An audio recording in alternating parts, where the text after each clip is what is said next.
allegiance to the flag of the United States of America and to the republic for which it stands, one nation, under God, indivisible, with liberty and justice for all. City Manager Layton. Thank you, Mayor. As I mentioned in the preview last week, we've got a pretty long agenda coming up here for next Tuesday. You've got 3 proclamations and right now 2 people on the public agenda. On the second page, number 1, a new business would approve a letter of intent for a multifamily housing revenue bond project with 60 apartment units in District 6. Number 2 would approve $7.2 million grant application to the Kansas Water Authority for a water learning center at Botanica. Number 3 would approve a contract for false alarm program management services.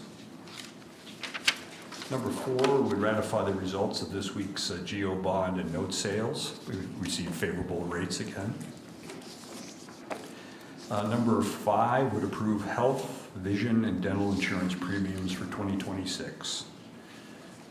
Number 6 would approve the 30% design concept for the public art components for the West Bank Improvement Project. Number 7 would approve the 30% design concept for the pedestrian bridge on the Redbud Trail at Rock Road. There's another item that showed up as a new business on the preliminary agenda I shared with you last week. It was moved to consent. I'm moving it back to new business. And that's approving the revised 30% design concept for the public art on Douglas Avenue from Seneca to Meridian.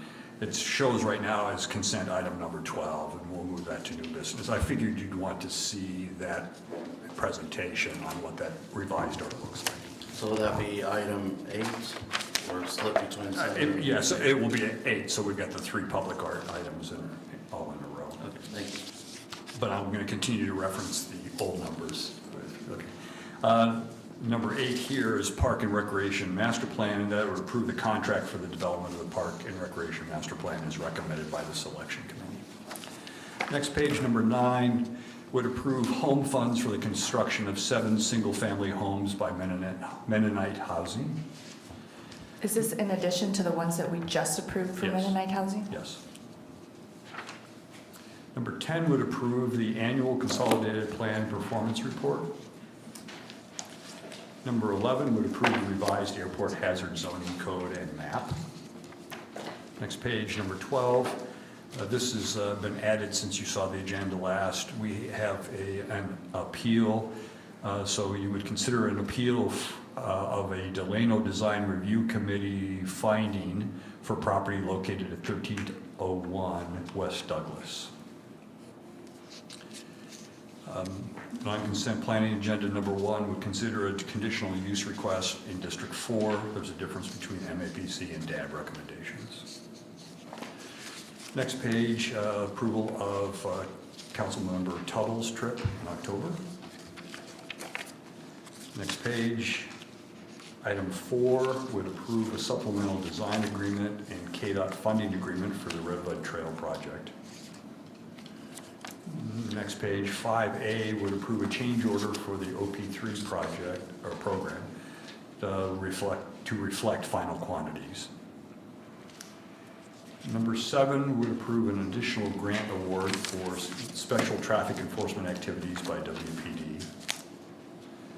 Number 8 would approve the administrative permit process for daycare use in residential zoning districts. And Bob, if I could just add, I was accompanied by Adrian Ladd, Supervisor of Child Care Licensing. On Wednesday, we went to the Board of County Commissioners, and Scott can obviously speak more of it, just administrative. We've already passed this once, but the county was so excited about it that they wanted it to go beyond the scope of just the city of Wichita and be all of the county, because we do child care licensing for the entire county and not just the city. And so on Wednesday, I was able to make comments at the Board of County Commissioners, and it passed 5-0. Thank you. Next page, number 9, would approve a funding agreement with KDOT and the construction agreement with AT&T for the Douglas project from Seneca to Meridian. Number 10 would, number 11 would approve the multifamily housing bond ordinance for the Market Center Apartments. And then all the way to the last page, number 21 would approve an agreement for wildlife management services around Eisenhower and Jabara airports. So that's all I have for the September 16th agenda. Very little to highlight for September 23rd, since that's your consent agenda. On page 4, 3A would approve 7 contracts for on-call engineering projects.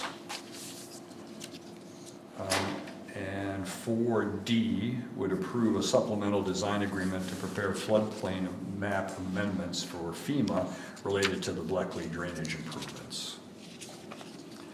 Next How page. is, are I'm we sorry. still on time regarding the Bleckley drainage? I believe we are.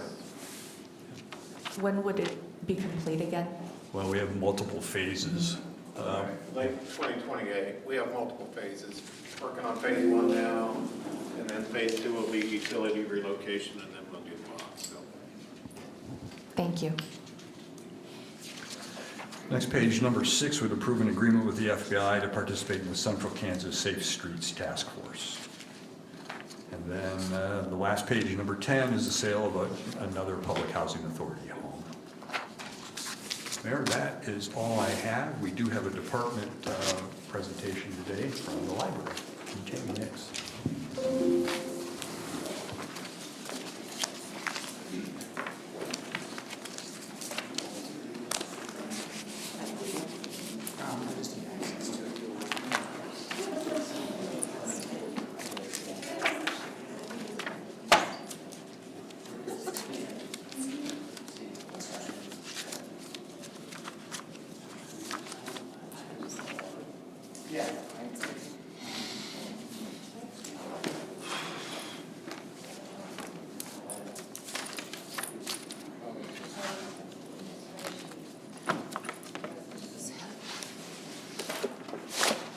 They don't realize what we gotta do, right? Like read a novel.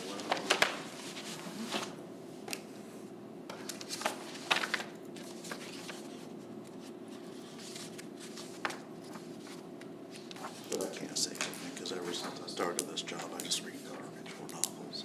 I don't have the mental capacity to take on anything serious.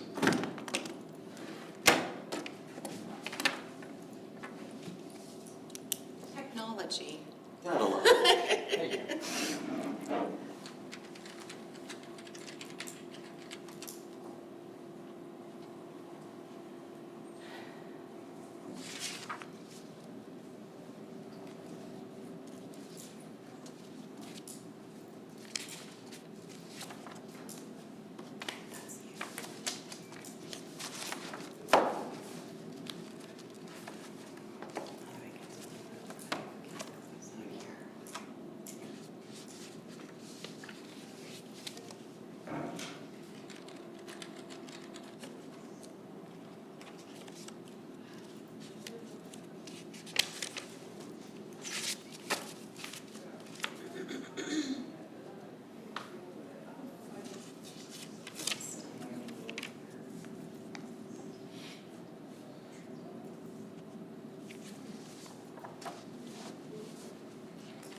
So,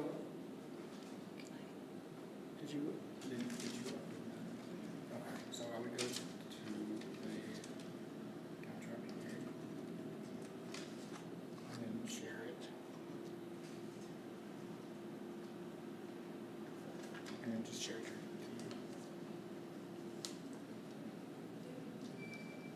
Can't invite him.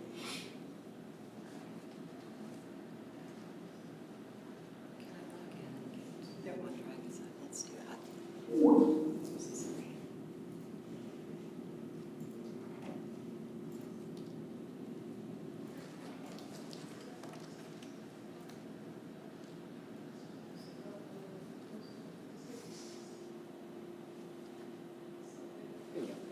I promise it will be worth your time. Let's get one of those old screen projectors, right? Right. Still have those? We do. Actually, we're starting a memory lab where you can take those old technologies and be able to transfer them into a digital space. So, Is there a chalkboard? I know, right?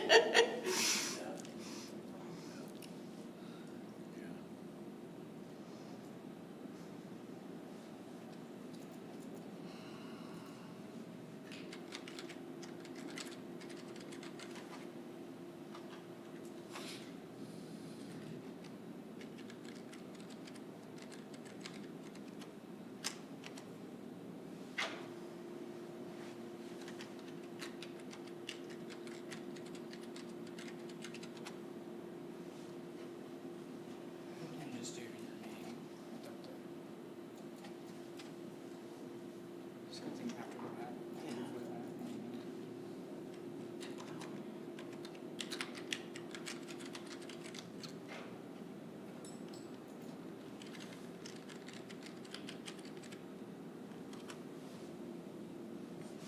Getting closer.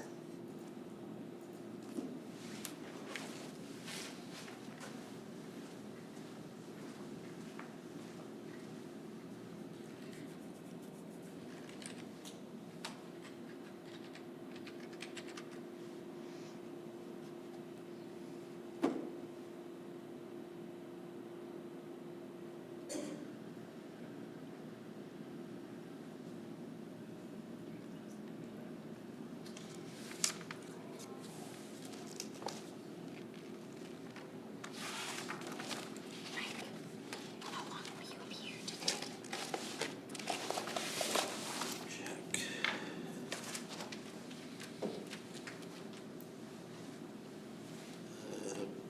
12:30, 12:15. Lunch at 12. I have to run out 4 depending on how long this takes. But otherwise, call me or we can talk Monday. We can talk later. Yeah, it's not Follow up. immediate or anything, so. I'll give request updates. Okay, yeah, I appreciate it. Yeah, of course. You should be able to just log in.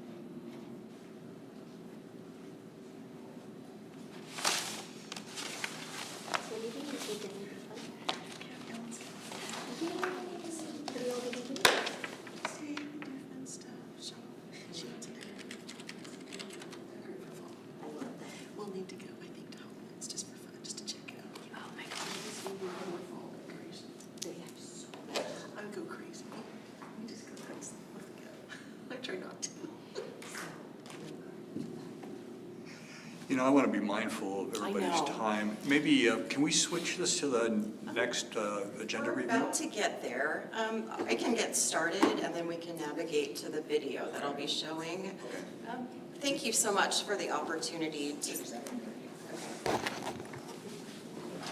I apologize. Thank you so much for the opportunity to speak with you today. I think we need to celebrate the fact that Wichita this week has had a win. The Rockwell branch has reopened.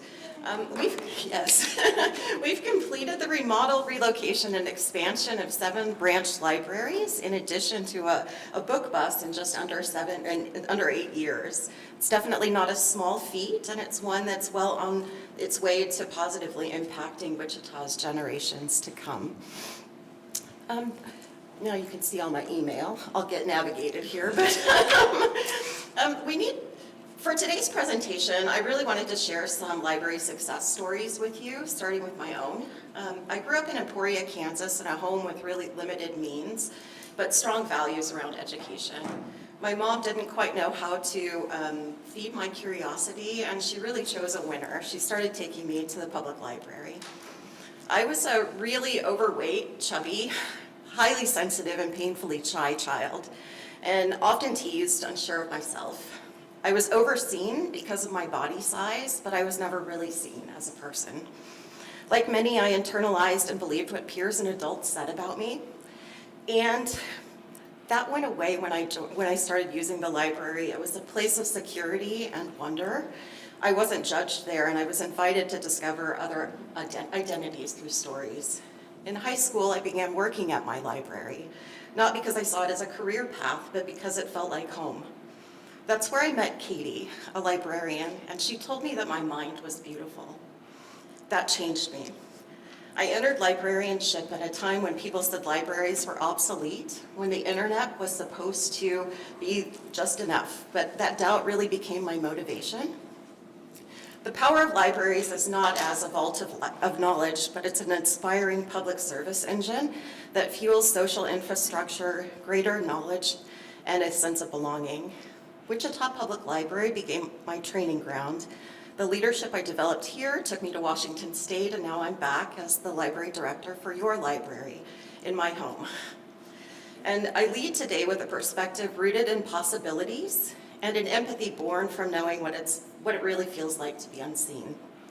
And now, as the director of library that's full of incredibly generous, smart, unique, and kind staff who too believe that education achievement is a pathway to empowerment.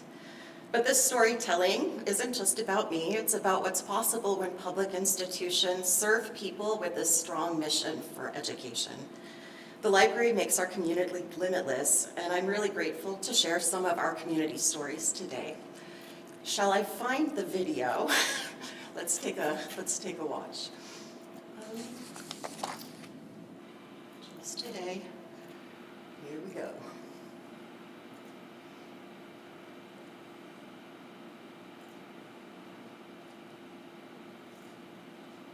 Hello, I'm Roman III with STEM Music, and I'm asking you to love your library. And I just wanted to share the impact the Wichita Public Library System has had on me as an entrepreneur, business owner, and full-time musician with children's music and my company, specifically STEM Music. It was at this library right behind me where I actually sat and wrote the business plan for STEM Music. So this library provided a space for me to be creative, to be an entrepreneur, be a business owner. But better than that, once I created STEM Music LLC, this is the library that booked me to do my very first library show. And I don't know if you can tell, but I'm wearing a shirt that says STEM Music in Kansas Tour. I just finished my STEM Music in Kansas library tour this summer, 2025, and that would not have been possible without my first show here at the Advanced Learning Library a couple of years ago, which proved that I could do a library tour.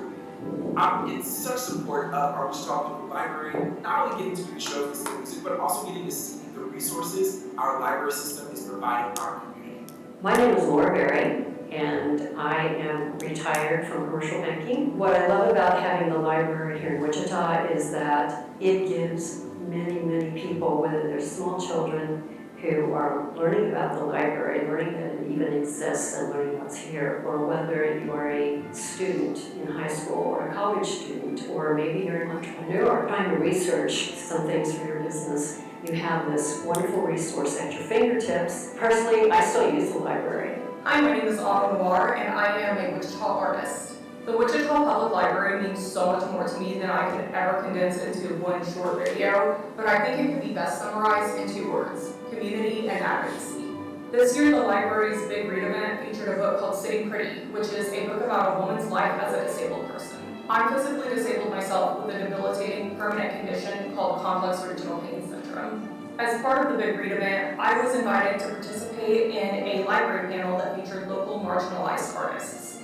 This was the first time that I'd ever had the opportunity to talk about my experience in the Wichita community as a disabled artist. And people showed up, they asked questions, they listened. I felt like I was being heard in a way that I had never experienced before. And this was just one of the constant, incredible events that the Wichita Public Library puts on. Our public libraries are providing a platform to people who are so often silenced. They're giving us ways to come together, speak, and listen to one another. They're giving local artists visibility. I truly cannot think of a place that's doing more for the Wichita community than our libraries. They're a vital pillar in our city. Jeff Turner, and I'm retired. I grew up in North Riverside. My sister, who was 2 years ahead of me in school, brought all our books home.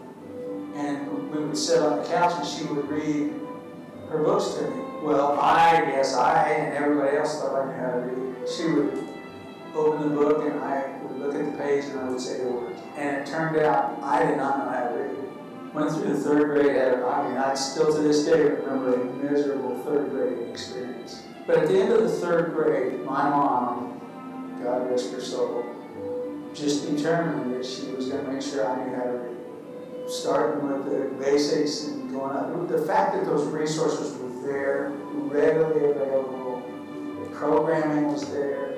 I mean, if my mom were here today, I know she'd say, I don't know how I would have done it without the library. Had I not learned to read, there's no way I could have done my job, there's no way I could have gone to college. I could have faked some things, but you can't fake not being able to read. You have no idea about what things in your life are so important until after the fact. But that year was so pivotal. I was talking to an educator one time who was shocked that I couldn't read, and I was in the third grade. Shocked that I actually had a successful career, because I guess the statistics say if you can't read by the time you're in the third grade, the chances of you learning to read after that are pretty small. But thank God for a mother who took the initiative, not just cared, but took the initiative, and thank God for the library system. Today I have 6 grandkids, and 2 of them they're 13 and 11, and they love to go to the library. My wife tells me that when she takes the 2 grandkids to the library, and if they have a friend or somebody that ran along, these 2 kids are like the ambassadors for the library. They show them everything in the library because they're so pleased with the new libraries. That's my library story. Hello, my name is Tara Traeger. I'm 16 years old. It's going to be my 4th year on the Teen Advisory Board this fall, and it's my 2nd summer volunteering for the summer reading program. Being at the library makes me happy and gives me a sense of community. I love that I get to meet teens from all around the Wichita area and not just the ones in my school and in my neighborhood. The library staff are always welcoming, and it gives me a sense of community. I'm so thankful that the Wichita Library has given me and so many other teens the opportunity to find my place in the Wichita community. My name is Monique Garcia. I'm a lifelong Wichitan and just super excited to share about my story about the Wichita Public Library. My grandma Connie Lopez in 1963 started Connie's Mexico Cafe, which is just around the corner from Evergreen Public Library. I'm really excited to share that my mom is just a loyal patron of Evergreen Public Library. She shared a story with me just a few days ago that she loves to look at the newspaper at the New York Times bestseller list, and then she'll scan through what particular book she might be interested in, and then she will come here to the library and seek help from the library staff about the large print books so she can read some of the New York Times bestsellers, but large print. My mom always tells me how welcoming the staff are, especially Karina and the entire team at Evergreen. That warm, consistent presence makes the library feel like a second home. Evergreen is personal. My sisters Carmen and Adele, who now run Connie's Mexico Cafe, are featured in a beautiful mural on the east wall of the Evergreen branch, which celebrates many other local community trailblazers. I have a tremendous amount of respect for the Wichita Public Library for truly bringing accessibility to the forefront for all folks, regardless of socioeconomic status, because it's really important to recognize that not everybody has Wi-Fi access, not everybody has a smartphone that has those features, and so thanks to the Wichita Public Library and the investments that are made, just around the corner there's a Wi-Fi bench where folks can have access to that. You don't have to have a library card. I mean, there's the low barriers are important because it really encourages everybody to access that. It's a welcoming space, it's a safe space, and I just can't say enough about how grateful I am to have such a treasure library system in our community. I'm Ryan. I am 16 years old, and I have always loved volunteering at the library and in my community. There's always such a good community and vibe, and there's always a project to do. I feel that the library is such an important space for teens because being able to have knowledge and stories as they begin to enter adulthood can make them really well-rounded. I'm so glad I've gotten to volunteer at the library for so long, and I can't wait to keep up with these experiences. Can you guys tell me your names again? And I'm Charlie. And can you tell me about your favorite time at the library? What's the number one thing that sticks out to you? My favorite time at the library was about reading books, making new adventures, come here. Story time was my number one favorite of my mom, because that was the time that we got to sleep together, have fun together, read books together.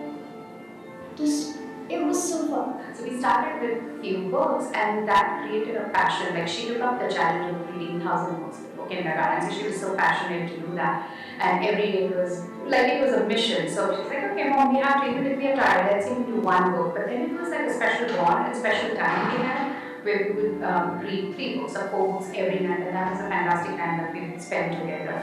And what I also realized that her vocabulary increased tremendously. Like, her language skills, her communication skills were amazing. A lot of times she would read the words and she would like ask me, what does that mean? So new words were we always visited. So we really enjoyed that time with reading books. How do you feel when you learn something new in a book? I feel so proud of myself. Nice. How do you feel whenever you got a prize for reading this? I got so excited, I just wanted to scream. It's okay to let out the scream. We don't shush you in the library here. Thank you, and thank you for your patience while I pulled that up. In summary, I wanted just to share a little bit of data about some things that happened over the course of the summer. We have a 7-person youth services team who planned and executed our entire summer reading program.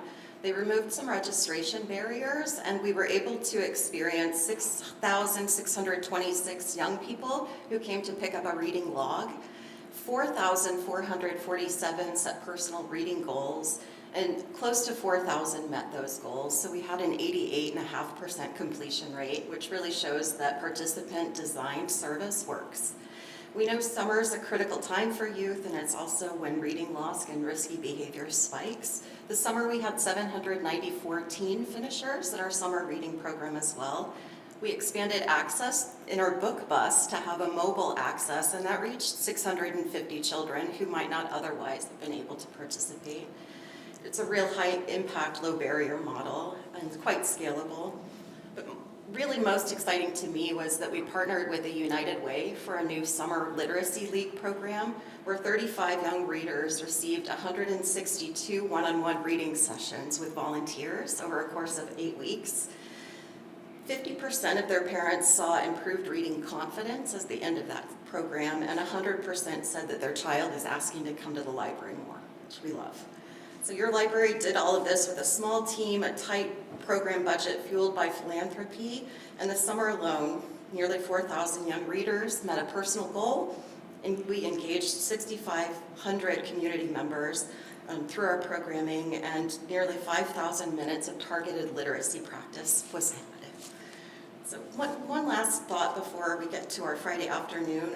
Part of the complexity of library work is that we operate on a micro level, on the one-to-one, but we're continually designing services and systems that can be scaled and impactful at a macro level.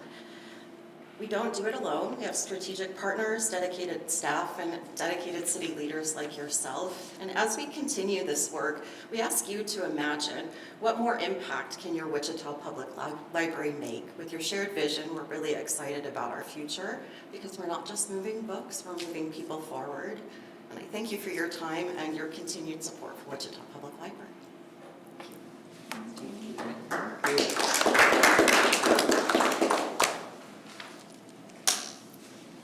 Any questions? Jamie, I just have a few comments, if that's okay. Thank you for sharing your own personal story, and that took a lot of bravery. But you know, I used to be a counselor, and worked a lot with social workers.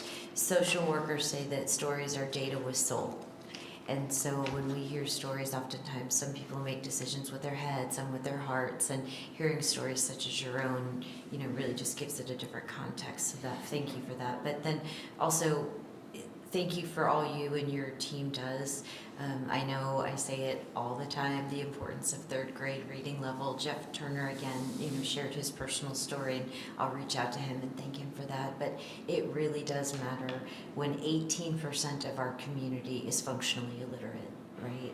And that means it hampers their ability to get a better job, to provide for their families, to use transit, also to help break the cycle of illiteracy. They're not as able to help their own children or family members. So what you're doing truly will impact generations to come. So thank you. Thank you. Just have a great weekend. Thanks, Jamie. Thank you, Bob. Any comments, council members? I will be not present at the meeting, but I will be trying to tune in when I can. I will promise to keep the questions to a minimum. We'll see if that speeds up the meeting by a half an hour or so, but I do plan on, when I am available, calling into the meeting and still trying to attend as best as I can. We're gonna pass a bunch of stuff in District 3 on Tuesday. I can feel that coming. Thank you very much. Have a nice weekend.